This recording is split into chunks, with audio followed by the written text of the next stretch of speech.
1984 എന്ന വർഷത്തെ മമ്മൂട്ടിയുടെ സിനിമകളെ കുറിച്ചും മോഹൻലാലിന്റെ സിനിമകളെ കുറിച്ചൊക്കെ നമ്മൾ ചെയ്തിട്ടുണ്ട്. ആ ഒരു 84 കഴിഞ്ഞ് 85 എത്തിക്കഴിഞ്ഞപ്പോൾ മമ്മൂട്ടി ഒരു നായകൻ എന്ന രീതിയിൽ 84 തന്നെ നായകൻ എന്ന രീതിയിൽ മമ്മൂട്ടി ഒരുപാട് സിനിമകൾ ചെയ്ത് മമ്മൂട്ടിക്ക് അവാർഡ് വരെ സ്റ്റേറ്റ് അവാർഡ് വരെ ഒക്കെ ആ വർഷം മികച്ച നടനുള്ളത് കിട്ടിയിരുന്നു. ഒപ്പം മോഹൻലാലും കയറി വരുന്നുണ്ട്. പക്ഷെ മമ്മൂട്ടി തന്നെയായിരുന്നു അന്ന് ആ ഒരു 84 എന്ന വർഷമൊക്കെ നമ്പർ 1. 85 എന്നൊരു വർഷം മമ്മൂട്ടി ഏകദേശം 34ഓളം സിനിമകൾ മമ്മൂട്ടി അഭിനയിച്ചിട്ടുണ്ട്, അല്ലെങ്കിൽ മമ്മൂട്ടിയുടേതായിട്ട് തിയേറ്ററിൽ റിലീസ് ആയിട്ടുണ്ട്. ആ ഒരു സിനിമകളെ കുറിച്ച് നമുക്ക് നോക്കാം. എങ്ങനെയാണ് മമ്മൂട്ടി 85 എന്നൊരു വർഷം മമ്മൂട്ടിക്ക് എത്രത്തോളം ഗുണം ചെയ്തിട്ടുണ്ട്. ആ ഒരു എല്ലാ സിനിമകളെ കുറിച്ച് നമുക്ക് എല്ലാം പറയാൻ പറ്റില്ല, എങ്കിലും കഴിയുന്നത് നമുക്ക് എല്ലാ സിനിമകളെയും കുറിച്ച് ഒന്ന് പറ്റാവുന്ന പോലെ പറഞ്ഞു പോവാം.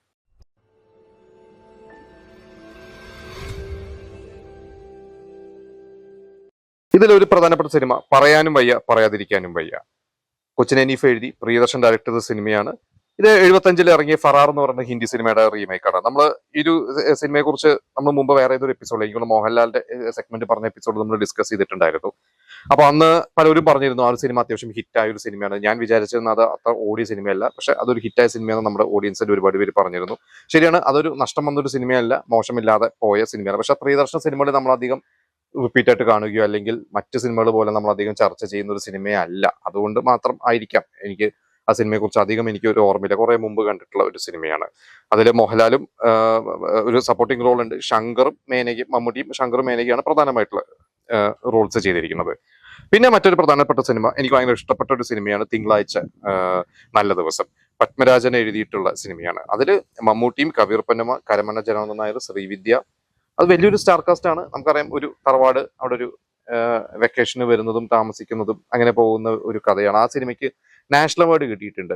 ഏറ്റവും മികച്ച മലയാള സിനിമയ്ക്കുള്ള നാഷണൽ അവാർഡ് കിട്ടിയിട്ടുള്ള ഒരു സിനിമ തന്നെയായിരുന്നു പത്മരാജന്റെ സിനിമ എന്ന് പറഞ്ഞാൽ നമുക്കറിയാം. പത്മരാജനും നല്ല ശക്തമായിട്ടുള്ള ക്യാരക്ടേഴ്സ് മമ്മൂട്ടിക്കും മോഹൻലാലും കൊടുത്തിട്ടുള്ളതാണ്. അതിൽ ഈ സിനിമയിലെ ക്യാരക്ടറും നല്ല ഒരു ക്യാരക്ടർ തന്നെയായിരുന്നു. ഈ ഒരു സിനിമയ്ക്ക് വേണ്ടി ഒന്നുണ്ട്. അതിൽ പശു പ്രസവിക്കുന്ന ഒരു സീനുണ്ട്. ആ ഒരു സീൻ എടുക്കാൻ വേണ്ടി ഒരുപാട് വെയിറ്റ് ചെയ്ത് കുറെ കഷ്ടപ്പെട്ടിട്ട് എടുത്തിട്ടില്ല. എനിക്കോട് വളരെ കുറച്ച് ദിവസം കൊണ്ടാണ് ആ സിനിമയ്ക്ക് തീർത്തിട്ടുള്ളത്. ഇവരുടെ എല്ലാവരും തിരക്കുള്ള ആർട്ടിസ്റ്റുകളായതുകൊണ്ട് എല്ലാവരുടെയൊക്കെ ഡേറ്റ് ഒത്തുവരാൻ വേണ്ടിയുള്ള ഒരു സമയം എല്ലാം കൂടി നോക്കിയിട്ടാണ് പത്മരാജൻ ആ ഒരു സിനിമ ചെയ്തിട്ടുള്ളത്. ഞാൻ അന്ന് പത്മരാജന്റെ ഒക്കെ അസിസ്റ്റന്റ് ആയിട്ട് പൂജപ്പുര രാധാകൃഷ്ണൻ, അദ്ദേഹത്തിന്റെ ഒരു ആത്മകഥയിൽ ഈ ഒരു സിനിമ ചെയ്യാനുള്ള എല്ലാ സിനിമകളെ കുറിച്ചുണ്ട്. ഈ ഒരു സിനിമയെ കുറിച്ച് കുറച്ച് പ്രത്യേകം അദ്ദേഹം പറഞ്ഞിട്ടുണ്ട്. നിങ്ങൾ ആരെങ്കിലും ആ ഒരു പുസ്തകം കിട്ടുകയാണെങ്കിൽ ഒന്ന് വായിച്ചു നോക്കണം. പിന്നെ അടുത്ത സിനിമ ഈ തണലിൽ ഇത്തിരി നേരം, PJ വിശ്വംഭരൻ ഡയറക്ട് ചെയ്തിട്ടുള്ള സിനിമ. വലിയ സ്റ്റാർ കാസ്റ്റ് ആണ്. അതില് മമ്മൂട്ടിയും റഹ്മാനും ശോഭനയും തിലകനും എല്ലാവരും ഉണ്ട്. ജോൺ പോളാണ് ആ സിനിമ എഴുതിയിരിക്കുന്നത്. അതും അത്യാവശ്യം നല്ല രീതിയിൽ ഓടിയിട്ടുള്ള ഒരു സിനിമയാണ്, ശ്രദ്ധിക്കപ്പെട്ടിട്ടുള്ള ഒരു സിനിമ തന്നെയാണ്. പിന്നെ മുഹൂർത്തം 11:30. ഈ സിനിമ ഭയങ്കര സൂപ്പർ ഹിറ്റ് ആയിട്ടുള്ള സിനിമയാണ്. ജോഷി ഡയറക്ട് ചെയ്ത സിനിമ. നമ്മുടെ അന്നത്തെ സ്ഥിരം മമ്മൂട്ടി സരിത, ഇതിനു മുമ്പ് സന്ദ്രമം എന്ന സിനിമയൊക്കെ അവരുടെ കോംബോ ഭയങ്കരമായിട്ട് ഹിറ്റ് ആയിട്ടുള്ള കോംബോയാണ്. അതിനുശേഷം ഇവർ കുറെ സിനിമകളുണ്ട്. അതിൽ വളരെ പ്രധാനപ്പെട്ട ഒരു സിനിമ തന്നെയാണ്. ഇതിൽ രതീഷും നല്ലൊരു വേഷം ചെയ്തിട്ടുണ്ട്. പിന്നെ അവിടുത്തെ പോലെ ഇവിടെയും K.സേതുമാധവൻ ഡയറക്ട് ചെയ്തിട്ടുള്ള സിനിമ. ഭയങ്കര സീനിയർ ആയിട്ടുള്ള ഡയറക്ടറാണ്. അധികം പ്രൈം മിനിസ്റ്ററിനൊക്കെ വെച്ചാണ് അതിഗംഭീര സിനിമകൾ ചെയ്തിട്ടുള്ളത്. 80s ഒക്കെ ആയപ്പോൾ അപ്പോഴത്തെ യുവതാരങ്ങളായ മമ്മൂട്ടി മോഹൻലാലിനൊക്കെ വെച്ച് ഒരുപാട് നല്ല സിനിമകൾ ചെയ്തു. ഇതിൽ മമ്മൂട്ടിയും മോഹൻലാലും, ശോഭന, കവിത താക്കൂർ പുറത്തുനിന്നുള്ളൊരു നടിയാണ്. ഈ ഒരു സിനിമ ഞാൻ കുറെ മുമ്പ് കണ്ടിട്ടുണ്ട്. അതിൽ ഇവർ രണ്ടുപേരും ഫ്രണ്ട്സ് ആണ്. അതിൽ മമ്മൂട്ടിയുടെ പെങ്ങളെ മോഹൻലാൽ കല്യാണം കഴിക്കുന്നു, മോഹൻലാലിന്റെ പെങ്ങളെ മമ്മൂട്ടി കല്യാണം കഴിക്കുന്നു. പിന്നെ ഉണ്ടാവുന്ന ചെറിയ ഇവരുടെ ഒരു ദാമ്പത്യ ജീവിതത്തിലെ കുറെ കോൺഫ്ലിക്ട്സ് ഒക്കെ ആയിട്ട് ഒരു ലൈറ്റ് സബ്ജക്റ്റ് ആണ്. അങ്ങനെ വലിയൊരു ഹെവി ആയിട്ടൊന്നും പോയിട്ടില്ല. കുറെ തെറ്റിദ്ധാരണയും അവസാനം ഇവരെല്ലാവരും ഒന്നിക്കുന്നത്. എന്റെ വീട്ടിൽ ആ ഒരു സിനിമയുടെ കാസറ്റ് പണ്ടുണ്ടായിരുന്നു. പണ്ട് കുറെ സിനിമ നമ്മൾ കാസറ്റ് മേടിക്കുമല്ലോ, പ്രത്യേകിച്ച് പുറത്തുനിന്നൊക്കെ ഓരോരുത്തർ കൊണ്ടുവരുന്നത്. അങ്ങനെ എന്റെ വീട്ടിൽ സ്ഥിരമായിട്ടുണ്ടായിരുന്ന ഒരു കാസറ്റ് ആയിരുന്നു അവിടുത്തെ പോലെ ഇവിടെയും. പിന്നെ രാജാവിന്റെ മകൻ, വഴിയോര കാഴ്ചകൾ, പൂച്ചക്കുരു മൂക്കുത്തി, ഇതൊക്കെ കാസറ്റ് ഉണ്ടായതുകൊണ്ട് ചെറുപ്പത്തിൽ കുറെ കണ്ടിട്ടുള്ള സിനിമയാണിത്. അടുത്ത സിനിമ ഈറൻ സന്ധ്യ, JC എന്ന ഡയറക്ടറുടെ സിനിമയാണ്. ഇത് ഡെന്നിസ് ജോസഫ് ആദ്യമായിട്ട് എഴുതിയൊരു സിനിമയാണ്. ഡെന്നിസ് ജോസഫും ജോൺ പോളും കൂടിയാണ് ഇത് എഴുതിയിരിക്കുന്നത്. ഡെന്നിസ് ജോസഫാണ് ഇത് കുറച്ച് എഴുതിയത്. പിന്നെ എനിക്ക് തോന്നുന്നു ജോൺ പോളോ ഡെന്നിസ് ജോസഫിന്റെ ചരിത്രമിലൂടെ അദ്ദേഹം പറയുന്നുണ്ട്. ഈ സിനിമ അദ്ദേഹത്തിന് കുറച്ച് ദുരനുഭവങ്ങളൊക്കെ ഉണ്ടായി. ഈ സിനിമ അന്ന് എല്ലാവരും ശ്രദ്ധിക്കപ്പെട്ടില്ല. റഹ്മാനും ശോഭനയൊക്കെ വലിയ സ്റ്റാർ കാസ്റ്റ് ഒക്കെ ഉണ്ട്. പക്ഷെ ഈ സിനിമ കഴിഞ്ഞ ശേഷം മമ്മൂട്ടി ജൂബിലി ജോയുടെ അടുത്ത് പറഞ്ഞു, JCയുടെയോ ജോൺ പോളുടേത് അന്ന് അല്ലാത്ത ഒരു കുറച്ച് സംഭവങ്ങൾ അതിൻ്റെ അകത്തുണ്ട്, അതാ പുതിയ റൈറ്ററുടെ ആയിരിക്കും, അയാൾ കഴിവുള്ളവനാണെന്ന് പറഞ്ഞ് അങ്ങനെയാണ് ജോൺ പോൾ ഡെന്നിസ് ജോസഫിന്റെ അടുത്ത് വന്ന് പറഞ്ഞ് വീണ്ടും ഡെന്നിസ് ജോസഫിനെ കൊണ്ട് സ്ക്രിപ്റ്റ് എഴുതിപ്പിക്കുന്നതും അങ്ങനെയാണ് നിറക്കൂട്ട് എഴുതിയതൊക്കെ സംഭവിച്ചിട്ടുള്ളത്. എന്തായാലും ഈറൻ സന്ധ്യ എന്ന സിനിമ വലിയ ഗുണം കിട്ടിയില്ലെങ്കിലും, നിർമ്മാതാവിന് വലിയ ഗുണം കിട്ടിയില്ലെങ്കിൽ, ഡെന്നിസ് ജോസഫിന്റെ കരിയറിൽ ഒരു ടേണിംഗ് പോയിന്റ് തന്നെയായി ആ ഒരു സിനിമ. അടുത്ത സിനിമ സാജൻ ഡയറക്ട് ചെയ്ത തമ്മിൽ. ഇതിലും മമ്മൂട്ടിയും ശോഭനയും റഹ്മാനും തിലകനും വലിയ സ്റ്റാർ കാസ്റ്റ് ഉണ്ട്. എനിക്ക് തോന്നുന്നു അത് പണ്ട് ടി വി കണ്ടിട്ടുണ്ട്. മമ്മൂട്ടിയെക്കാട്ടും കുറച്ചും കൂടി ആ ഒരു സിനിമയിൽ പ്രാധാന്യം റഹ്മാനാണ് തോന്നുന്നത്. റഹ്മാന്റെ ഒരു റൊമാൻറ്റിക് ട്രാക്ക് ഒക്കെയാണ് ആ സിനിമയിൽ കൂടുതലുള്ളത്. മമ്മൂട്ടി ഒരു ചേട്ടന്റെ റോളാണ് ആ സിനിമയിൽ ചെയ്തിരിക്കുന്നത്. ആ സിനിമയും കുഴപ്പമില്ലാതെ ഓടിയ ഒരു സിനിമകൾ തന്നെയാണ്. കൂടുതലും റഹ്മാന്റെ സിനിമകളിൽ അന്നത്തെ ഒരു സ്ഥിരം റഹ്മാനും ഒരു സൈക്കിളിൽ പോകുന്നതോ പ്രേമിക്കുന്നതോ കോളേജ് ഗോയിങ് സ്റ്റുഡന്റ് അങ്ങനെ കുറേ സിനിമകൾ റഹ്മാൻ ചെയ്തിട്ടുണ്ട്. അത്തരത്തിൽ എൻ്റെ ഒരു ഓർമ്മയിലുള്ള ഞാൻ കണ്ടിട്ടുള്ള ഒരു സിനിമകൾ ഒരു സിനിമ തന്നെയാണ് തമ്മിൽ തമ്മിൽ. അടുത്ത സിനിമ അനുബന്ധം, IV ശശി MT കൂട്ടുകെട്ടിന്റെ. അതും അതിഗംഭീരമായിട്ട് സിനിമയാണ്. അതിൽ മമ്മൂട്ടിയും മോഹൻലാൽ, സീമ, ശോഭന അങ്ങനെ വലിയ സ്റ്റാർ കാസ്റ്റ് ഉണ്ട്. ഈ സിനിമയ്ക്ക് കുറെ അവാർഡ്സ് കിട്ടിയിട്ടുണ്ട്. MTക്ക് അവാർഡ് കിട്ടിയിട്ടുണ്ട്, സീമയ്ക്ക് അവാർഡ് കിട്ടിയിട്ടുണ്ട്, അതിലെ ചൈൽഡ് ആർട്ടിസ്റ്റ് വിമലിന് അവാർഡ് കിട്ടിയിട്ടുണ്ട്, എഡിറ്റർ K നാരായണന് അവാർഡ് കിട്ടിയിട്ടുണ്ട്. MTയുടെ IV ശശിയുടെ നല്ല സിനിമകളിൽ എടുത്തു പറയാവുന്ന ഒരു സിനിമ തന്നെയാണ് അനുബന്ധം. പിന്നെ മകൻ എൻ്റെ മകൻ എന്ന സിനിമ ശശികുമാർ ഡയറക്ടർ ചെയ്ത സിനിമ, ജൂബിലി ജോയ് പ്രൊഡ്യൂസ് ചെയ്തിട്ടുള്ള സിനിമയാണ്. അതിൽ മമ്മൂട്ടി, രാധിക, സുകുമാരി, ബഹദൂർ ഇവരെല്ലാവരും അഭിനയിച്ചിട്ടുള്ള ഒരു സിനിമയാണ്. പിന്നെ ഒടുവിൽ കിട്ടിയ വാർത്ത എന്ന ഒരു സിനിമയുണ്ട്. അത് യതീന്ദ്രദാസ് എന്ന ഡയറക്ടറാണ് സിനിമ ഡയറക്ട് ചെയ്തിരിക്കുന്നത്. വിന്ധ്യനാണ് പ്രൊഡ്യൂസ് ചെയ്തിട്ടുള്ളത്. അദ്ദേഹം പിന്നീട് അയാൾ കഥ എഴുതുകയാണ് പോലത്തെ ഒരുപാട് സിനിമകൾ പ്രൊഡ്യൂസ് ചെയ്തിട്ടുണ്ട്. ഇതിൽ മമ്മൂട്ടിയും നെടുമുടി വേണു, ചിത്ര, ജലജ ഇത്രയും പേരാണ് അഭിനയിച്ചിരിക്കുന്നത്. പിന്നെ ഈ ശബ്ദം ഇന്നത്തെ ശബ്ദം, അത് PG വിശ്വംഭരൻ വീണ്ടും ഡയറക്ട് ചെയ്ത സിനിമ. എനിക്ക് തോന്നുന്നു മമ്മൂട്ടിയുടെ ആ സമയത്ത് IV ശശി, ജോഷി, അതിനോടൊപ്പം തന്നെ പറയേണ്ട ഒരു പേരാണ് PG വിശ്വംഭരൻ. അത്രയധികം സിനിമകളാണ് മമ്മൂട്ടിനെ വെച്ചിട്ട് ചെയ്തിട്ടുള്ളത്. എല്ലാ വർഷവും നമ്മൾ തന്നെ പല സിനിമകളും പറയുമ്പോൾ PG വിശ്വംഭരൻ സിനിമകൾ എന്തായാലും അതിൽ കുറെ സിനിമകൾ ഉണ്ടാവും. ഈ ഒരു സിനിമ KP കൊട്ടാരക്കര അന്നത്തെ മെയിൻ സ്ട്രീം പ്രൊഡ്യൂസറാണ്, അദ്ദേഹം പ്രൊഡ്യൂസ് ചെയ്തിട്ടുള്ള സിനിമയാണ്. ഇതിൽ മമ്മൂട്ടി കൂടാതെ ശോഭന, രോഹിണി, ക്യാപ്റ്റൻ രാജു, വിജയരാഘവൻ അങ്ങനെ വലിയ സ്റ്റാർ കാസ്റ്റ് ഉണ്ട്. ഒരു വലിയൊരു ഹിറ്റ് തന്നെയായിരുന്നു ആ ഒരു സിനിമ. ആ വർഷത്തെ ഒരു റിവെഞ്ച് സിനിമ എന്നുള്ള രീതിയിൽ ഇപ്പൊ തന്റെ കുടുംബം തകർത്ത ഭാര്യനെയും സഹോദരനെയൊക്കെ കൊന്നിട്ടുള്ള, സഹോദരിയും കൊല്ലാതെ ഭാര്യനെ റേപ്പ് ചെയ്ത് കൊല്ലുകയും സഹോദരി മെന്റൽ ആവുകയും അങ്ങനെ പണ്ട് ഇട്ടിട്ട് എന്തായാലും ഒരു റിവെഞ്ച് മൂഡിലുള്ള ഒരു ആക്ഷൻ മൂഡിലുള്ള ഒരു സിനിമ തന്നെയായിരുന്നു. അത് ഭയങ്കരമായിട്ട് മമ്മൂട്ടിക്ക് ഫാമിലി ഓഡിയൻസിന്റെ ഇടയിൽ സ്റ്റാർ വാല്യൂ കൂട്ടാൻ കാരണമായ ഒരു സിനിമ തന്നെയായിരുന്നു. അടുത്ത സിനിമ കഥ ഇതുവരെ, ജോഷി ഡയറക്ട് ചെയ്ത സിനിമ. വീണ്ടും മൾട്ടി സ്റ്റാർ മമ്മൂട്ടി, മധു, റഹ്മാൻ, സുഹാസിനി, രോഹിണി.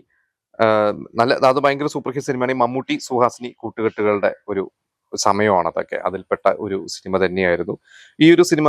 എനിക്ക് തോന്നുന്നു ഇതിലാണ് മമ്മൂട്ടി ഒരു പൈലറ്റായിട്ടും സുഹാസിനി ഒരു എയർ ഹോസ്റ്റസ് ആയിട്ടും, ഇതിൽ ബേബി ശാലിനി ഉണ്ട്, അതിൽ മമ്മൂട്ടിയുടെ മകളാണ്, പക്ഷെ അത് മമ്മൂട്ടി അറിയുന്നില്ല. അങ്ങനെ പോകുന്ന ഒരു കഥയാണ്. ഇതിൽ അനിയന്റെ ഒരു ക്യാരക്ടർ, അതിലേക്ക് ഒരു സീനൊക്കെ ഓർമ്മയുണ്ട്. അനിയന്റെ ഒരു ക്യാരക്ടർ റഹ്മാൻ, അതിൽ മധു ഹോസ്പിറ്റലിൽ കിടക്കുമ്പോൾ അവിടെ വെച്ചിട്ട് സുഹാസിനിയെ കാണുന്നു. സുഹാസിനിയുടെ ക്യാരക്ടർ നേഴ്സാണോ അതോ ഞാൻ കൃത്യമായിട്ട് ഓർക്കുന്നില്ല. എങ്കിലും അതിൽ ബേബി ശാലിനി റഹ്മാനെ പരിചയപ്പെട്ട് റഹ്മാന്റെ ബുള്ളറ്റിൽ ഇരുന്ന് പോകണം എന്ന് പറയുന്നത്, അങ്ങനെ റഹ്മാൻ ബേബി ശാലിനെ ബൈക്കിൽ കൊണ്ട് കറങ്ങുന്ന അങ്ങനത്തെ കുറച്ച് സീൻസ് ഒക്കെ ഉണ്ട്. പക്ഷെ പിന്നെയാണ് റഹ്മാന് മനസ്സിലാവുന്നത് അത് മമ്മൂട്ടിയുടെ മകളാണ്, ചേട്ടന്റെ പഴയ കാമുകിയിൽ ചേട്ടനുണ്ടായ മകളാണെന്ന് തോന്നുന്നത്. അങ്ങനത്തെ ഒരു കഥ തന്നെയായിരുന്നു അന്നത്തെ ഒരു ഫോർമുല എന്ന് പറയുമല്ലോ, ഹിറ്റ് ഫോർമുല. അത് തന്നെയായിരുന്നു ഈ ഒരു സിനിമ. അടുത്ത സിനിമ ഒരു സന്ദേശം കൂടി, കൊച്ചിൻ ഹനീഫ് ഡയറക്ട് ചെയ്ത സിനിമയാണ്. ഒരു multi star cinema. Prem Nazir, Mammootty, Rohini ഇവരെല്ലാവരും കൂടി അഭിനയിച്ച സിനിമയാണ്. ഇത് കുടുംബം ഒരു കടമ്പം എന്ന് പറഞ്ഞ ഒരു തമിഴ് സിനിമയുടെ റീമേക്ക് ആണ്. എനിക്കിതിന്റെ ബോക്സ് ഓഫീസ് സ്റ്റാറ്റസ് കൃത്യമായിട്ട് അറിയില്ല. എനിക്കിതിന്റെ കഥയും ഞാനിപ്പോൾ ഓർക്കുന്നില്ല. പിന്നെ മാന്യ മഹാജനങ്ങളെ എന്ന സിനിമയുണ്ട്. ഈ സിനിമ AT അബു ഡയറക്ട് ചെയ്തിട്ടുള്ള സിനിമ. വീണ്ടും പ്രേം നസീർ, മമ്മൂട്ടി, അടൂർ ബാസി എല്ലാവരും കൂടി അഭിനയിച്ചിട്ടുള്ള ഒരു സിനിമ തന്നെയാണ്. ഇതും ഞാൻ കണ്ടതായിട്ട് എനിക്ക് ഓർക്കുന്നില്ല. നിങ്ങൾക്ക് അറിയുമെങ്കിൽ നിങ്ങൾ അതിനെക്കുറിച്ച് പറയണം. പിന്നെ ഒന്നിങ്ങ് വന്നെങ്കിൽ, ജോഷി ഡയറക്ട് ചെയ്തിട്ടുള്ള സിനിമ. മമ്മൂട്ടി, നാദിയ മൊയ്തും, ജഗദീഷ് ശ്രീകുമാർ, ശങ്കർ, തിലകൻ വീണ്ടും ഒരു മൾട്ടി സ്റ്റാർ സിനിമയുടെ കഥ.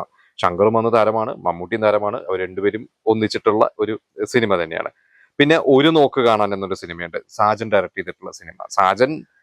എനിക്കൊന്ന് സാജന്റെ ഏറ്റവും കൂടുതൽ ഹിറ്റ് സിനിമകൾ നായകൻ മമ്മൂട്ടി തന്നെയാണ്. പിന്നെ ശങ്കറും നല്ല ഒരു ശങ്കറും സാജന്റെ സിനിമകളിൽ കുറെ ഹിറ്റുകൾ ശങ്കറിന് കിട്ടിയിട്ടുണ്ട്. അത് മിക്ക സിനിമയിലും ശങ്കറും മമ്മൂട്ടിയൊക്കെ ഒരുമിച്ച് അഭിനയിച്ചിട്ടുണ്ട്. ഇതിലും ഈ പറഞ്ഞ ഒരു നോക്ക് കാണാവുന്ന സിനിമയിലും ഇവർ രണ്ടുപേരും ഉണ്ട്. ശങ്കറും ഉണ്ട്, മമ്മൂട്ടിയുണ്ട്, അംബിക, അതുപോലെ തന്നെ ബേബി ശാലിനി.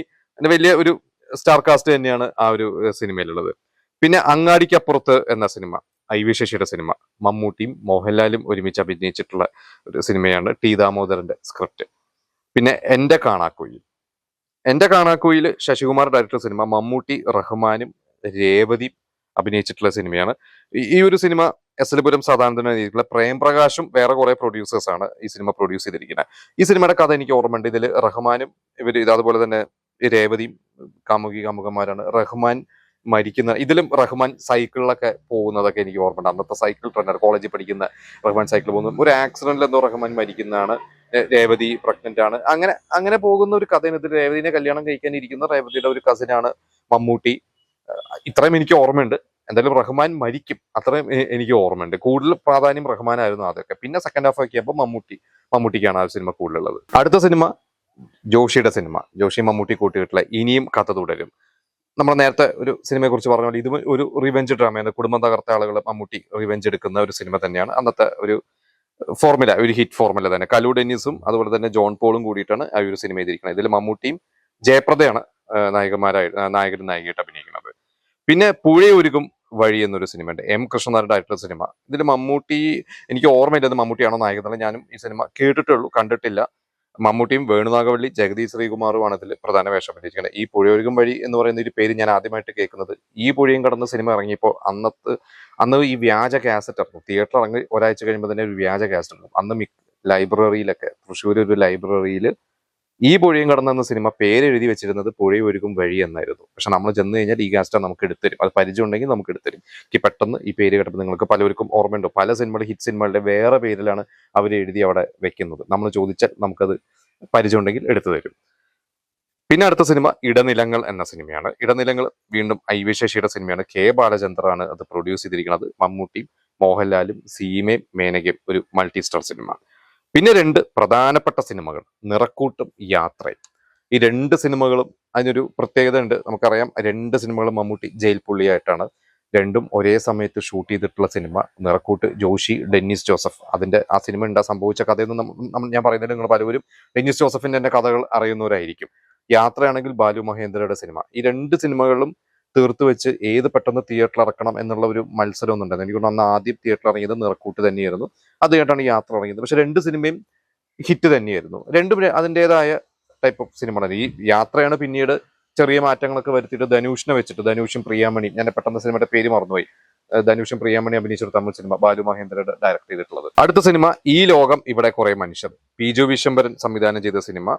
ജോൺ പോള്, ആന്റണി ഈസ്റ്റ്മാൻ എഴുതിയിട്ടുള്ള സിനിമയാണ്. ഇതിലും മമ്മൂട്ടിയും റഹ്മാനും നെടുമുടി വേണു, ജയഭാരതി, അങ്ങനെ വലിയൊരു സ്റ്റാർ കാസ്റ്റ് ആണ്. ബോളിവുഡ് താരം അംജദ് ഖാനും ഇതിലൊരു പ്രധാന വേഷം. എനിക്കൊന്നും അദ്ദേഹം വേറെ ഏതെങ്കിലും സിനിമ ചെയ്തിട്ടുണ്ടോ എന്നുള്ള എനിക്ക് ഇപ്പോഴത്തെ ഓർമ്മയില്ല. എന്നാൽ ഈ സിനിമയാണ് അംജദ് ഖാൻ മലയാളത്തിൽ ആദ്യമായിട്ട് ചെയ്തിട്ടുള്ള ഒരു സിനിമ. പിന്നെ കാണാതായ പെൺകുട്ടി, ഇത് കെ.എൻ. ശശിധരൻ. അദ്ദേഹം അങ്ങനെ ഒരു കമേഴ്ഷ്യൽ സിനിമകൾ ചെയ്യുന്ന ഒരു സംവിധായകനല്ല.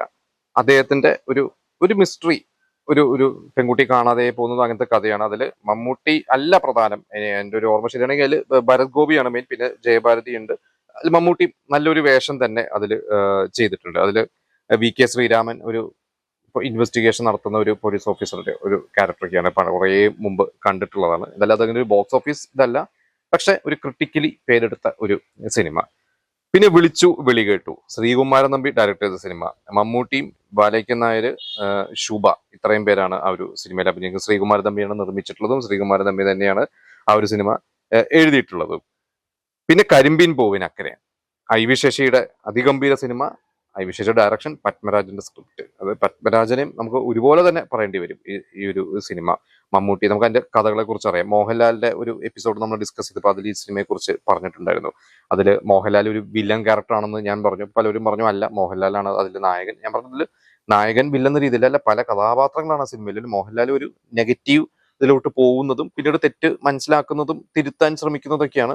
എങ്കിലും നായകൻ മമ്മൂട്ടിയാണ് അതിലൊരു പോസിറ്റീവ് ആയിട്ടുള്ള ഒരു ക്യാരക്ടർ. അതുകൊണ്ട് നായകൻ എന്ന് മമ്മൂട്ടി പറയാം, നമുക്ക് വേണമെങ്കിൽ പറയാം. എന്തായാലും നല്ലൊരു സിനിമ തന്നെയായിരുന്നു കരിമ്പിൻ പൂവിനക്കരെ. മമ്മൂട്ടി അതിഗംഭീരമാണ്. മമ്മൂട്ടി മോഹൻലാലൊക്കെ മത്സരിച്ച് അഭിനയിച്ചിട്ടുള്ള ഒരു സിനിമ തന്നെയായിരുന്നു. അടുത്ത സിനിമ പുലി വരുന്നേ പുലി, ഹരികുമാർ ഡയറക്ട് ചെയ്തിട്ടുള്ള സിനിമയാണത്. അത് എഴുതിയിട്ടുള്ളതും ഹരികുമാറാണ്. പി.കെ.ആർ. പിള്ള, ചിത്രം പോലത്തെ ഹിറ്റ് സിനിമകൾ ചെയ്തിട്ടുള്ള പി.കെ.ആർ. പിള്ളയാണ് അത് പ്രൊഡ്യൂസ് ചെയ്തിരിക്കുന്നത്. ഈ പുലി വരുന്ന പുലി എനിക്ക് ഓർമ്മയില്ല, ഞാൻ ആ സിനിമ കണ്ടതായിട്ട് എനിക്ക് ഓർമ്മയില്ല. ഒരുപാട് പേര് കേട്ടിട്ടുണ്ട്.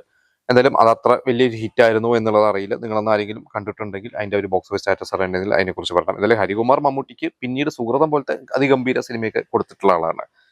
പിന്നെ ആ നേരം അല്പം ദൂരം, അടുത്തൊരു സിനിമ. ഇത് വീണ്ടും ഒരു പ്രതികാര കഥ. തമ്പി ഗണദാനമാണ് ആ സിനിമ ഡയറക്ട് ചെയ്തിട്ടുള്ളത്. ഇത് കമലാണ് ആ ഒരു സിനിമയുടെ ഡയലോഗ്സ് തമ്പി ഗണദാനത്തിന്റെ കൂടെ എഴുതിയിരിക്കുന്നത്. തമ്പി ഗണദാനം എനിക്ക് തോന്നുന്നു ഈ സിനിമയൊക്കെ അന്ന് പരാജയപ്പെട്ടു പോയി. ഇതുകൊണ്ടാണ് രാജാവിന്റെ മകൻ മമ്മൂട്ടി റിജക്ട് ചെയ്തതും തമ്പി കണതൻ അതിലോട്ട് മോഹൻലാലിനെ അഭിനയിക്കണം. പിന്നീട് ഒരിക്കലും തമ്പി കണതനെ മമ്മൂട്ടി വെച്ചൊരു സിനിമ ഡയറക്ട് ചെയ്തിട്ടില്ല, പ്രൊഡ്യൂസ് ചെയ്തിട്ടുണ്ട്. തച്ചിലെടുത്ത് ചുണ്ടൻ തമ്പി കണതാനമാണ് പ്രൊഡ്യൂസ് ചെയ്തിരിക്കുന്നത്. എന്തായാലും ഈ സിനിമയൊക്കെ അന്ന് പരാജയം തന്നെയായിരുന്നു, ഒരു റിവെഞ്ച് ഡ്രാമയായിരുന്നു. പക്ഷേ ഈ സിനിമ അന്നൊരു ഫ്ലോപ്പ് ആയിട്ടുള്ള സിനിമയായിരുന്നു. അടുത്തത് ഉപഹാരം എന്ന സിനിമയാണ്. വീണ്ടും സാജൻ ഡയറക്ട് ചെയ്തിട്ടുള്ള സിനിമയാണ്. മമ്മൂട്ടിയും ശോഭന, ശ്രീവിദ്യ, റഹ്മാൻ, അങ്ങനെ വലിയ സ്റ്റാർ കാസ്റ്റ് ആണ്. ഇതിൽ കലൂർ ഡെന്നിസ് ആണ് ഇതിന്റെ സ്ക്രീൻ പ്ലേ ചെയ്തിട്ടുള്ളത്.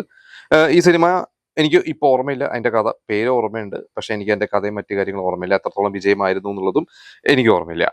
പിന്നെ കാതോട് കാതോരം, അത് ആ ഒരു സിനിമ ഇന്നത്തെ ജനറേഷൻ അറിയാം. കാതോട് കാതോരം ആ സിനിമ ദേവദൂതൻ പാടി എന്നുള്ള ഒരു പാട്ടൊക്കെ, ഭരതന്റെ അതിഗംഭീരമായിട്ടുള്ള ഒരു സിനിമ തന്നെയാണ്. ജോൺ പോളിന്റെ അതിഗംഭീരമായിട്ടുള്ള സ്ക്രിപ്റ്റ്. എനിക്കൊന്ന് ജോൺ പോളിന്റെ ഒരു മികച്ചൊരു 10 സ്ക്രിപ്റ്റ് എടുത്താൽ എന്റെ ഫേവറേറ്റ്, അല്ലെങ്കിൽ ഞാൻ പറയും അതിലൊന്ന് കാതോട് കാതോരം തന്നെയായിരുന്നു. അതിൽ ജനാർദ്ദനനും അത് ഒരുപാട് പേര് ആ സിനിമയിൽ സ്റ്റാർ കാസ്റ്റ് ഉണ്ട്.